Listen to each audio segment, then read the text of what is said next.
আজকে একটু চাইনিজ স্টাইলে রান্না করব চিকেন। আর চিকেনটা যদি ক্যারামেল দিয়ে রান্না করি তাহলে কেমন হয়। হ্যালো ভিউয়ার্স, আসসালামু আলাইকুম, welcome back to my another video of versatile Rumi. আশা করি আল্লাহর রহমতে সবাই ভালো আছেন।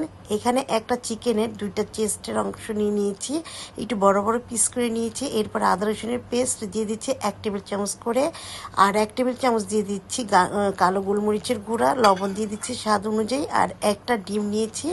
এখানে অর্ধেকটা দিয়েছি, একটা ডিমের মানে ফেটিয়ে অর্ধেকটা দিয়েছি। এরপর একটু ভালোভাবে মেখে নিচ্ছি। মাখানো হয়ে গেলে এখানে দিয়ে দিচ্ছি কর্নফ্লাওয়ার এখানে 2 টেবিল চামচ পরিমাণের মতো দিয়ে দিচ্ছি। আর যদি কর্নফ্লাওয়ার না থাকে আপনি ময়দাও দিতে পারেন, তবে দুটো মিলিয়ে দিলে ভালো হয়।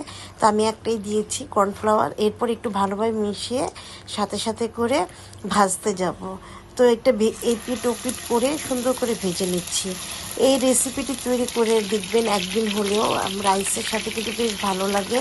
আপনার ঘরে যদি মনে হয় বাচ্চারা একটু টিফিনের জন্য এটাও কিন্তু করে দিতে পারেন, শুধু মানে ভেজিটেবল না করে শুধু এরকম ফ্রাই করেও দিতে পারেন, বাচ্চারা কিন্তু বেশ পছন্দ করবে।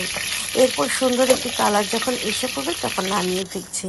এরপরে যা করছি, আরেকটি পাত্র বসিয়ে দিচ্ছি। এখানে চিনি দিয়ে দিচ্ছি প্রায় 1/3 কাপ পরিমাণের মতো। এরপরে ভেজে রাখা চিকেনটা এইভাবে সুন্দর করে ক্যারামেল করে দিয়ে দিচ্ছি। দেখুন কি সুন্দর একটা কালার এসেছে। এভাবেই কিন্তু আপনি খেতে পারবেন। এরপরে আরেকটা স্টেপ চলে যাচ্ছে, আদা রসুন কুচি দিয়ে দিচ্ছি এখানে 1 টেবিল চামচ পরিমাণের মতো। যে ভাজা তেলটা রয়েছে সেটার মধ্যে দিয়ে দিচ্ছি।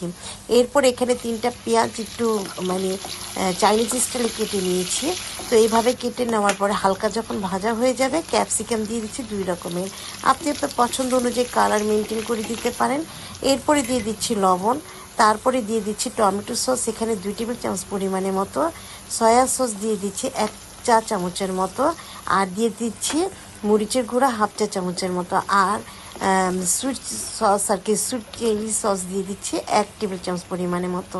এরপরে ভেজে রাখা যে ক্যারামেল করে রেখেছিলাম চিকেনটাকে সেটা দিয়ে দিচ্ছি। দিয়ে দেওয়ার পরে একটু ভালোভাবে নেড়ে চেড়ে নিচ্ছি। আর হাই ফ্লেমে থাকবে কিন্তু অবশ্যই, আর নয়তো এটা কালার চেঞ্জ হয়ে যাবে আর কি, ভালো লাগবে না।